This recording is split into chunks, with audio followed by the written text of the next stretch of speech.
Good morning, everybody. Thanks for spending just a little bit of your Friday with Pride Philanthropy. We are super excited to follow up this morning's philanthropy news and help you guys discover who your next $1 billion donor is going to be, right? Today's topic is how to know if your prospect is a major donor. Very excited to share the stage today with our twoest new team members, Mary and Michaela. So you'll get to hear a little bit of their insight and perspective as well. So I'm going to dive in quickly. Super excited to share this topic with you guys and kick off our morning of learning. Trish, next slide, please. So, anytime we talk about the donor life cycle, these are pretty common terms that you'll hear us use, right? We've got to identify new leads. We might talk about discovery. So, we're identifying and discovering a brand new prospective donor in that relationship. We talk about cultivation, right? Cultivation moves at the speed of our donors. And then we get into solicitation, which with Pride Philanthropy, we love to spend some time practicing honing that pitch and really getting you all comfortable making the ask. Solicitation is the most exciting part, frankly, of a lot of what we do. And then we steward. We want to steward our donors and continue to build that partnership so that they're not a one time donor. They're going to be with us for a long, long time. What is missing from this typical donor life cycle chart, especially when we talk about a major gift prospect? You guys are welcome to unmute, shout out an answer, or throw it in the chat. I'd love to hear. Does anybody know what is missing in this important process? Do I see anybody unmuting or typing away? Good morning, Will. Qualification, Lisa Cobb. You nailed it. Research, Timber. So I would typically do the research as part of identification process. Engagement, Karen, love it. I think that often falls within the cultivation period. Lisa nailed it with qualification. So once we've identified a lead, we have to qualify, especially for a smaller team, or even if you're at one of our clients who has a really big team. Where do you assign this prospect for ongoing cultivation and management, right? So how do you divide up your portfolios within your team? Oftentimes that's regional. Many times it's based on scale of gift capacity. And so when we think about a major gift prospect that's been newly brought to the table, we need to spend some time in qualification. And so today's forum is going to dig deep into how and why we want to spend a little bit of extra time on the front end qualifying our donor and discovering the real potential of their capacity beyond the research that we can do on our own behind our desk. This is like the real life embodiment of some of that research that we would do, right? We often talk about, where do our leads come from? We're going to use our networks. We're going to use our donor family and our board and our volunteer committees. We're going to ask them to make referrals and to offer some insight about those prospects. But qualification is where we really go direct to the source and we begin the cultivation process. We begin developing a relationship with this prospect. And that's how we get to discover their why, their passions. So it's a little bit of the cultivation process, but it is with a very focused eye on determining and qualifying, is this truly a major gift prospect? Let's go on to the next slide, Trish. And today, Mary and Michaela are going to talk us through kind of the mechanics of qualification, and they are going to help us understand why qualifying up front is going to actually help us shorten our cultivation time and increase the speed with which we can dive into those major gift asks. So we're going to talk through the key steps.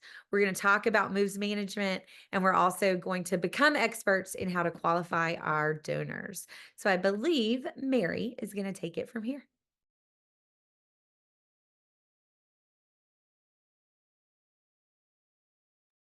Mary, you're muted. Am I unmuted yet? Okay, great. Next slide, please, Trish. Um, so qualification is the action of determining major gift suitability and receiving permission to pursue a philanthropic partner. Now, this is different than the step before that in identification. And sometimes you may wonder, well, why would anybody ever skip this step of qualification? And we want to get to work. We think we're going to save time, and so we're not going to ask these kind of uncomfortable leading questions up front, and we're just going to get on to cultivating this person to get to the ask. And doing that, we'd actually be a bit premature. So what qualification can do is it actually sets you up for the strongest pipeline of asks. Next slide, please, Trish. So on this slide, we're talking about it being the engine of moves management. And if moves management isn't a term that you're familiar with, it was coined by a guy named Dave Dunlop. He worked at Cornell for almost 40 years and actually set up their principal gifts office. So he was the one who was working with the donors who could make really significant gifts to the university. Shout out to any Cornellians in the audience here with us today. He did a tremendous job. Dave actually passed away last year, and it was a major loss to the fundraising community. But moves management can sound kind of mechanical, and some people misinterpret it that way. But when Dave was living, he actually wrote extensively about relationship-based fundraising.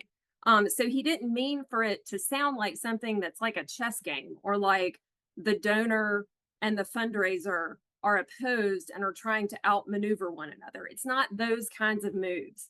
And when I was actually working as a major gift officer and we talked about moves management, I always kind of joked that moves management wasn't actually about managing the donors. It was about managing my own stress level and anxiety about the fact that I had decided to choose a career where the outcomes were largely out of my control. The only thing that I could control were the inputs. And qualification is a really important one of those inputs. Like you see here that it's actually identified as the engine of this whole process. It's really exciting because it's the stage where your prospective donor goes from being just an idea on paper to being a real live human being. So just like Jenna was saying in that identification step, something made you think that somebody might be a prospective donor for your organization. Maybe your board member gave you their name, or maybe they've made a modest gift or two to your organization, but you think that they could give more. Or maybe they've never made a gift to your organization, but they're giving to other organizations like yours in town, and you think that they might be interested in being involved with your organization. So whatever it is, something has made them stick out from the crowd, and you think, maybe we should qualify this person. Well, qualification has two pieces to it. One is access, and the other one is just going and talking to him. So by establishing access, we mean that you can actually meet with the person. So if your board member gave you their name, then maybe that same board member is willing to set up an introductory coffee or lunch or just a phone call even. Or if they're an existing donor for your organization, access might just be that you look up their phone number and give them a call. Or if they've never given to your organization, it may be that you approach your board and say, hey, this person's giving to other organizations like ours. Does anybody happen to know them? And then you try and go that route. But the thing is, if you can't establish access, then the person isn't qualified. Then you really just recycle them back into identification and they sit on the list there. And it's not worth your time to keep trying and thinking and spending mind share on trying to move them forward in the process. It just feels like you're working if you do that. So anyway, assuming that you've been able to establish access to them, then you're gonna go for this initial meeting. Pursuing the initial meeting is where kind of the invitationiness, that's my word, the invitationiness of this whole process comes in. because from every step going forward from here, you're inviting the donor to a deeper relationship with you, with your organization, with the good that their giving could potentially create. And actually it's kind of interesting. One of the last interviews with Dave Dunlop that I could find on the internet, he really expressed this well. I've got a quote from him right here. He says, "The process that we're a part of is inspiring people to do the things that we believe they would want to do anyway. We're really helping them accomplish what's consistent with their values and interests." So let's assume you got that initial meeting. So, like, go team, go you. This is a thing to celebrate. And now your job shifts to teasing out if that donor's values and interests align with your organization's values and interests. And if they do, then they advance into cultivation. And that's where you design like a one person or one family campaign tailored just to them to get them enthusiastic about what your organization does, while you're constantly checking yourself to make sure that they're in alignment with what you think you want to ask them for. But let's not get ahead of ourselves here and think about cultivation. We've got a qualification visit to do. So, Michaela, I think you are going to lead us through what sorts of questions you might ask so that we don't just end up staring at each other across Caesar salads with nothing to say. Michaela? Great. Thank you, Mary. So yeah, we've taken time to talk about the importance of qualification today and exactly what it is, the action of determining major giving suitability and then receiving permission to start a philanthropic partnership. But before we go into what makes a great qualification meeting, the steps to this, I'd love for you to enter into the chat some of the questions you like to learn about a prospect right away. So please do put some of those in the chat. It's important that you are building questions that feel natural to you. We're going to talk about this first step. And in that step, you want to establish trust right off the bat. You're going to ask some very targeted questions in a meaningful qualification meeting. And the way you establish trust with the prospect is having questions come very naturally from you, making it seem and truly responding in a genuine way. You want to learn about this prospect and what their goals are. So thanks for adding. And if you don't have one, take a look at the chat. See what you can borrow from your colleagues on this call. So Trish, do you mind going to the next slide, please? Thank you. So a qualification meeting, a really successful one anyway, should have 4 parts. That first part might seem pretty obvious, but it's essential. It's getting to know the prospect, getting to build that trust with them right off the bat. And in a prospect qualification meeting, you're going to either be talking to a donor you have never met before, they are brand new to you, perhaps a board member suggested you meet with them, maybe as a first-time donor you know has capacity, or perhaps it's somebody that's been in your database for a while. Maybe you just haven't had the time to get to them. Maybe you didn't realize they had the capacity they do. Don't feel shame about that. We all, as frontline fundraisers, have had that experience. It's fine. Just pick up the phone and explain to them, you know, I am so appreciative of the support you've provided our organization over the years. And I was thinking about you and realized I don't actually know the answer to a couple of really important questions, like why you originally got involved with our organization or what keeps you engaged with our organization. Can I treat you to coffee and thank you more personally? I'd love to learn the answers to those questions. Nobody will be offended by that. In part 2, you want to get to know the donor's preferences or the prospect's preferences. This is going to be your gold material for really customizing your approach for the donor and ultimately positioning yourself as the organization they want to set at the top of their philanthropic priorities. The next part is my favorite part and really the important piece about setting that trust from the get-go. You're going to ask specific questions about their philanthropy, understanding how to really move them to their best gift to your organization and how to work with them as a partner in leveraging their goals and meeting your needs as an organization.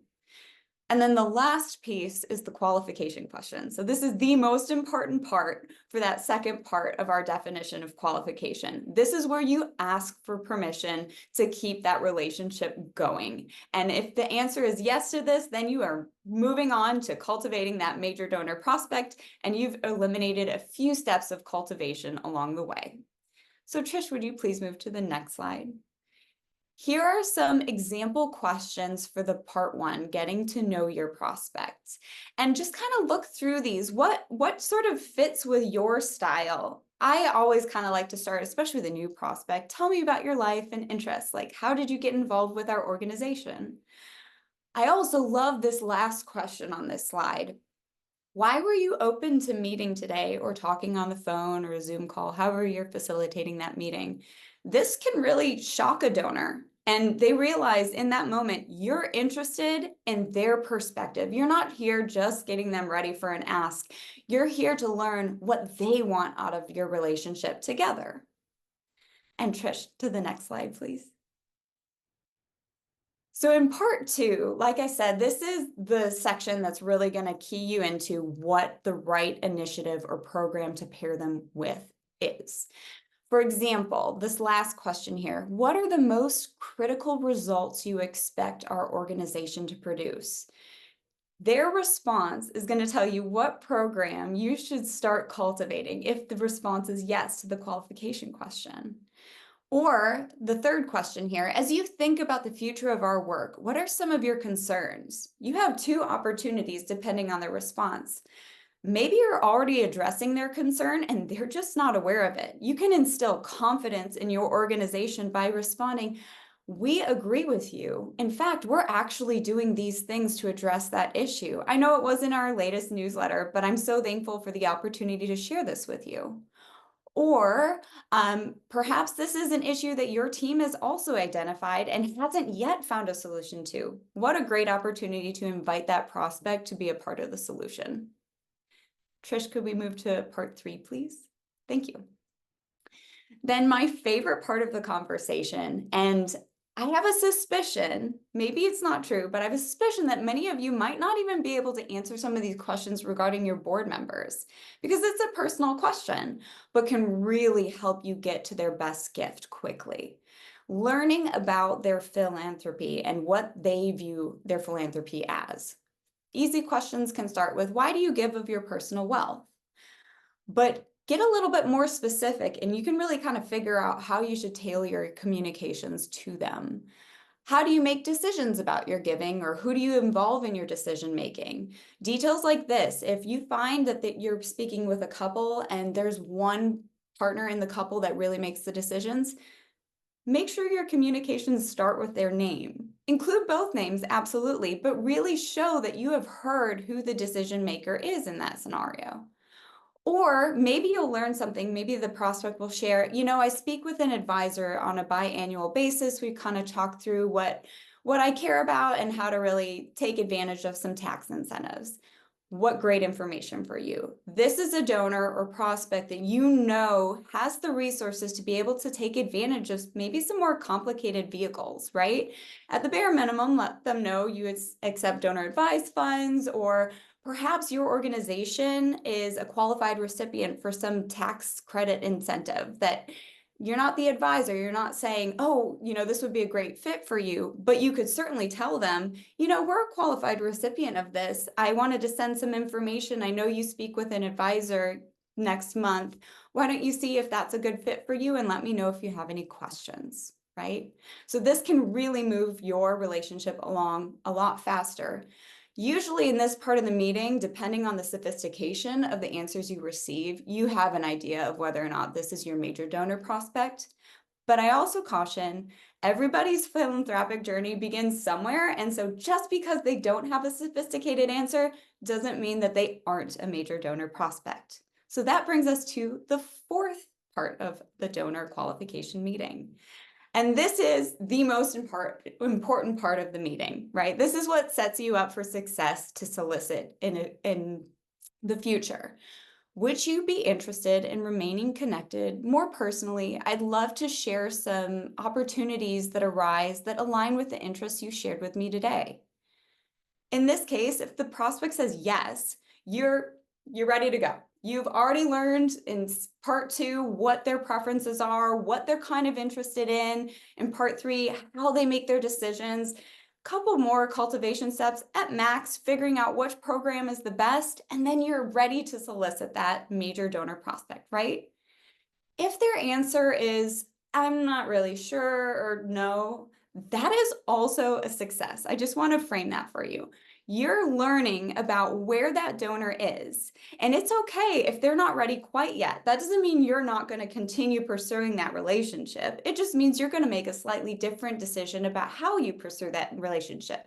Perhaps you move them into a cultivation plan for a mid-level gift or an annual fund gift. Keep that person in your network. They just accepted a meeting with you. They are invested. They're just maybe not quite ready to be solicited in the near future. Life changes every couple years. Our lives look dramatically different. So keep that prospect in your donor family and come back to them. In a couple of years, if you've stewarded and cultivated them correctly, their answer is much more likely to be yes to that qualification question. And as you do this work, remember that a 10% qualification rate for major donor prospects is successful. That's the industry standard. So use that sort of as a framework as you go through this work. If you're around 10%, you're right on target. If you're over 10%, what great news. That means you have an awesome prospect pool to be working with, and you've got a lot of work and some major gift asks coming up really soon. If it's less than 10%, what valuable information for you? Maybe that's a cue that you could think a little bit more carefully about what you consider a major donor prospect and narrow the results based on the success that you've seen in your qualification efforts. This is just a framework to keep you on track and moving forward. The better you get at this work, the higher that qualification rate will go because you'll start to develop a persona of what a major donor prospect looks like for your organization. Great. So we went through a few possible questions. We actually have a handout that you're welcome to request. Jared is happy to send it to you via email. It has a list of possible questions in each section. You can add that question you just shared in the chat to certain portions of this qualification meeting outline. I would suggest picking 2, maybe 3 questions per section because it's just too much to add them all, but you want to really pick the questions that feel natural to you and help you accomplish your goals for what you're setting out for that donor meeting. So with that, I'd like to see if anybody has any questions about the content we covered today. You are welcome to enter in the chat or unmute.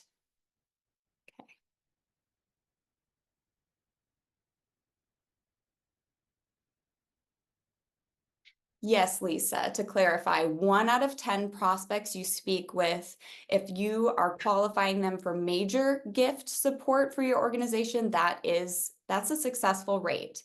And if a reminder, if they aren't qualified as a major donor, that doesn't mean they're not going to become a donor. It just means that you might move them to a mid-level giving cultivation plan. All right. Any other questions? Wonderful. Success tips for someone who's part of a large organization with its own style that isn't your personal success style.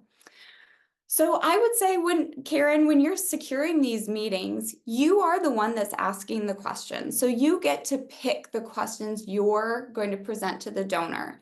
If you at your organization has a different structure, that's okay. Just figure out how you can ask these meaningful, targeted questions to move a relationship along within that structure. Should the CEO be holding the major donor prospect alone, or should development staff attend as well? Oh, that's a great question, Alexis. Thank you. So it really depends on who this donor is or who that prospect is and how they've come into your network. And I'm happy any other Pride staff member, please chime in if there's more to this. If they were introduced to the CEO directly, that would make a lot of sense to the prospect for the CEO to reach out, right? But if it's a prospect that's come through your pipeline, through your donor base, a development staff member is a really logical person to reach out, right? It's a thank you first.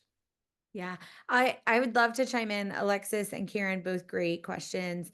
I think in my experience, a CEO or a hospital or university president wears so many really broad hats of responsibility.